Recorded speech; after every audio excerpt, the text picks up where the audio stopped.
예레미야 9장 1절부터 26절까지 말씀으로 내 백성을 위하여 울라, 내 백성을 위하여 울라, 이런 제목으로 말씀의 은혜를 나누고자 합니다.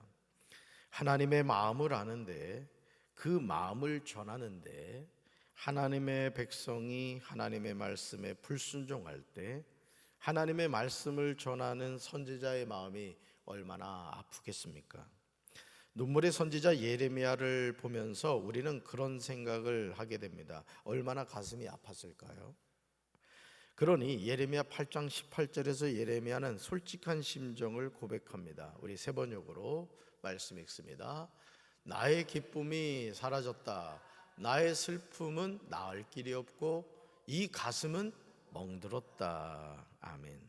예레미야의 기쁨이 사라졌습니다. 예레미야 슬픔은 나을 길이 없어요.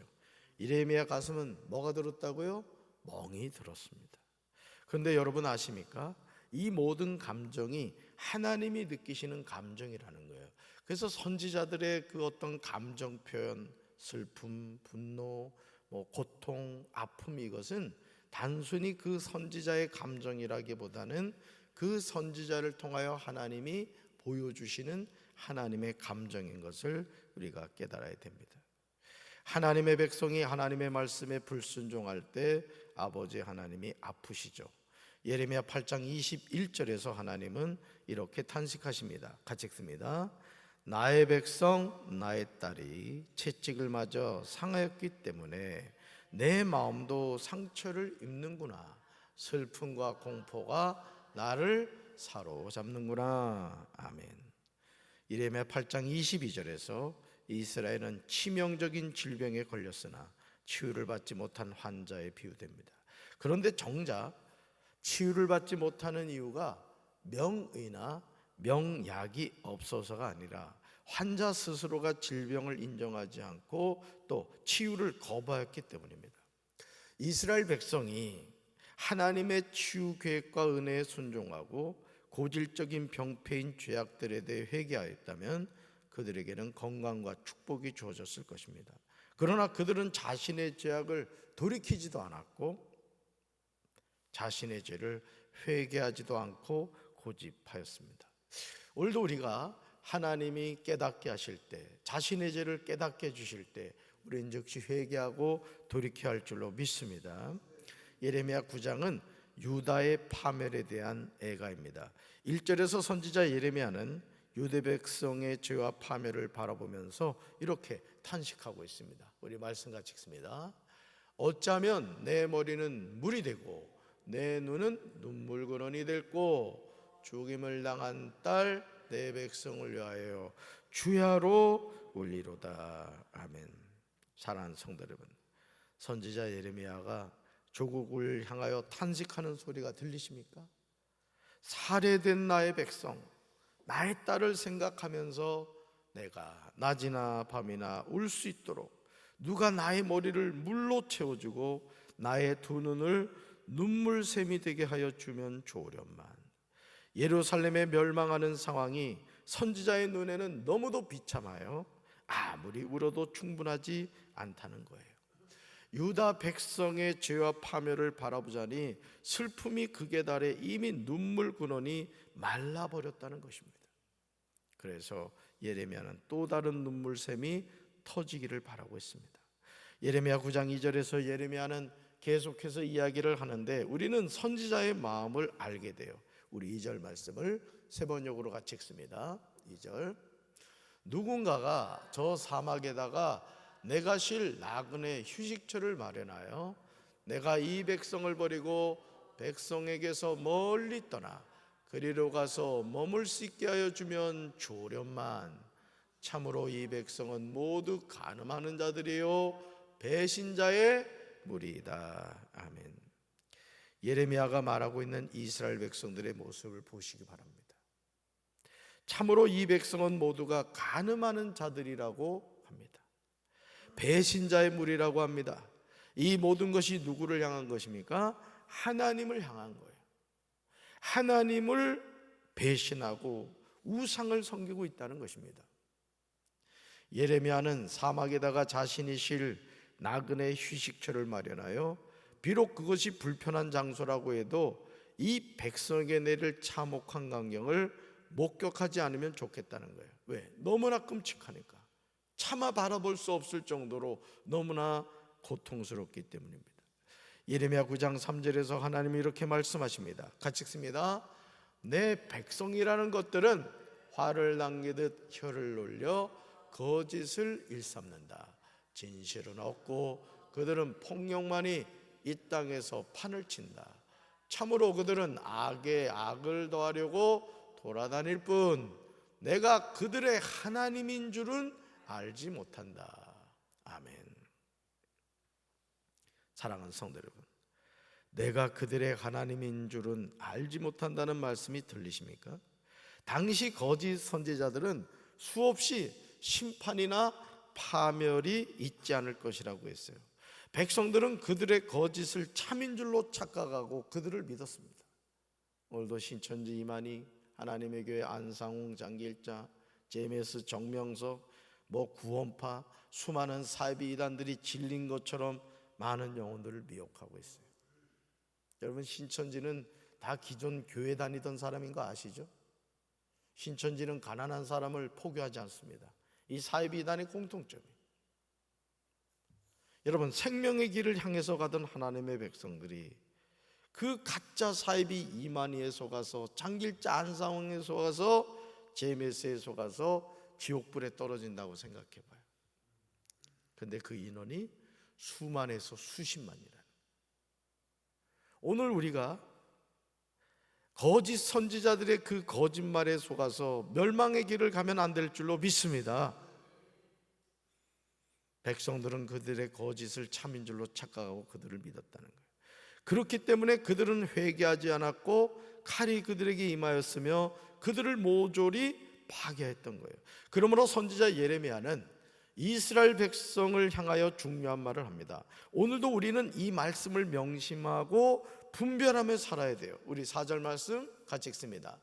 너희는 각기 이웃을 조심하여 어떤 형제든지 믿지 말라. 형제마다 완전히 속이며 이웃마다 다니며 비방함이라. 아멘. 당시 이스라엘은 친척끼리 서로 거침없이 사기를 칩니다. 이웃끼리 서로 비방하며 돌아섭니다. 그러므로 서로 이웃을 조심하고 어떤 친척도 믿지 말라는 거예요. 여기서 속인다는 것은 문자적으로 진리가 없다는 것이며 거짓을 말한다는 거예요. 그래서 목회를 하면서 제가 늘 깨닫는 게 그렇습니다. 성도 여러분들이 강단에서 선포되는 말씀이 때로는 기분 나쁠 수 있고, 또 목사님이 왜 저런 말씀을 전하는가 이런 생각이 드실 때가 있을 거예요. 그럴 때는 본문 말씀을 잘 읽어보세요. 강단에서 말씀을 전하는 담임 목사는 여러분들이 듣기 좋은 말씀을 전하면 안 됩니다. 하나님의 말씀을 전해야 되는 거예요. 아멘. 그래서 여러분들이 담임 목사를 위해서, 우리 교육자들을 위해서 기도해 주실 때는 항상 어떤 기도를 해 주셔야 되냐면, 우리 목사님이 진리에 대해서 타협하지 않게 해달라고 기도해 주셔야 돼요. 아멘. 항상 하나님의 말씀에서 벗어나지 않도록. 아멘. 여러분, 기차가 레일을 벗어나면 고철동거리가 되는 거예요. 하나님의 종이 말씀을 떠나면 그게 바로 사건이 되는 거예요. 할렐루야. 이어지는 5절을 보시면요, 이런 내용이 구체적으로 나옵니다. 같이 읽습니다. 누구나 이렇게 자기 이웃을 속이며 서로 진실을 말하지 않고 있다. 그들의 혀는 거짓을 말하는데 길들여져 있다. 죄 짓는 일을 그치려 하지 않습니다. 누구나 이렇게 자기 이웃을 뭐 한다고요? 속인대요. 서로 진실을 말하지 않아요. 그들의 혀는 거짓말을 하는데 길들여져 있다는 거예요. 죄 짓는 일을 그치려 하지 않는다는 거예요. 오늘 우리가 사는 세상의 모습이에요. 지금도 어느 판사가 매스컴을 도배하고 있죠. 그 매스컴을 통해 보고되는 내용들을 보시라고요. 룸살롱을 가서 그 룸살롱에서 차를 법원까지 보내가지고 말이죠. 그러니까 여러분, 이 세상에 소위 말해 나 잘 나가는 사람들, 의사, 판사, 검사, 변호사, 또 무슨 교수, 우리가 흠모하는, 그래도 우리가 생각할 때는 그래도 괜찮은 위치에 있다고 하는 사람들의 실제 감춰진 그 삶의 모습을 보면요, 짐승만도 못한 경우가 많아요. 정말 그럴 때 많잖아요. 정말 평범한 사람을 판사의 옷을 입혀도 세워놔도 그 사법고시를 패스하고 로스쿨을 졸업했다는 그 판사들보다 더 잘 판결할 수 있다니까. 내가 볼 때 우리 이 새벽기도 나오는 성도 여러분들을 법복을 입혀가지고 판사 자리에 앉혀놓으면은 지금 판사들보다 내가 볼 때 여러분들이 더 판사 잘할 것 같아.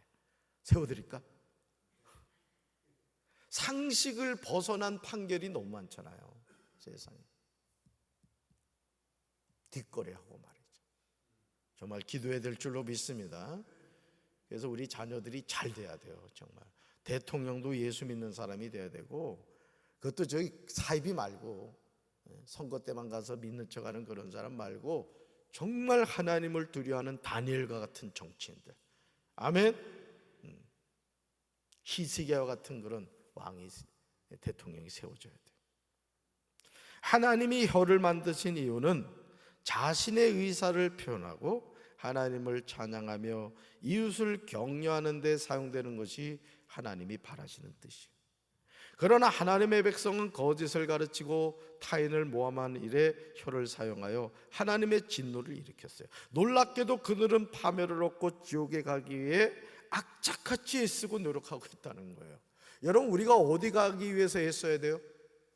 천국 가기 위해서 애써야 되잖아요. 그런데 지금 예레미야 당시의 이 사람들은요, 파멸을 얻고 지옥에 가기 위해서 악착같이 애쓰고 노력하고 있다는 거예요. 어제 어르신 나들이 하면서 많은 어르신들 제가 손을 잡아드리고 같이 이제 이야기를 나눴습니다. 참 많은 것을 이렇게 나눌 수가 있었고, 또 제 마음에 저 은혜도 받고 그랬어요. 사랑하는 성도 여러분, 하나님의 자녀로 살아가는 저와 여러분의 입술에는 항상 이런 말이 넘쳐야 돼요. 이런 말 읽어볼까요? 축복의 말, 사랑의 말, 믿음의 말, 은혜의 말. 어떤 말요? 축복의 말, 사랑의 말, 믿음의 말, 은혜의 말. 뭐 더 많이 만들 수 있겠죠. 살리는 말, 능력의 말, 그랬죠. 서로에게 이야기해 줄 때도 항상 축복해 주는 말. 권사님 잘 될 거야. 장로님 잘 되실 거예요. 집사님 잘 될 거야. 세상에 어제 우리 어르신 나들이 그 세종 베어트리 파크를 다녀왔는데, 하여간 우리 뭐 박시원 전도사를 비롯해서 카메라맨들이 얼마나 많았는지, 제가 전체 카톡방에서 그 사진을 다운로드를 받았더니 거의 한 1200장 돼요. 1200장. 하나님이 얼마나 좋은 날씨를 주셨는지. 또 보니까 공주 우리 울림 오케스트라하고 다데이르 문창도 가서 잘하셨더라고요. 홈페이지 사진 올리는 걸 제가 봤습니다. 너무너무 잘하셨어요. 다른 사람을 해치는 말과 부정적이고 불신앙적인 말은 사라져야 돼요. 아멘. 따라합시다. 우리 말이 우리 삶을 결정합니다. 우리 말이 우리 교회 부흥을 결정합니다. 우리 말이 우리나라의 미래를 결정합니다. 아멘. 말을 잘합시다. 말을 잘해야 돼요. 항상 말을 잘해요. 그러니까 여러분 자신의 입술에서 따라합시다. 나는 된다. 우리 가정은 축복받았다. 우리 교회는 부흥한다. 우리나라는 좋은 나라다.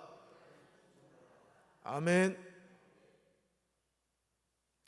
마태복음 12장 37절에서 예수님은 말의 영향력을 말씀하고 계세요. 참 이 무서운 말씀이에요. 세 번역으로 읽습니다.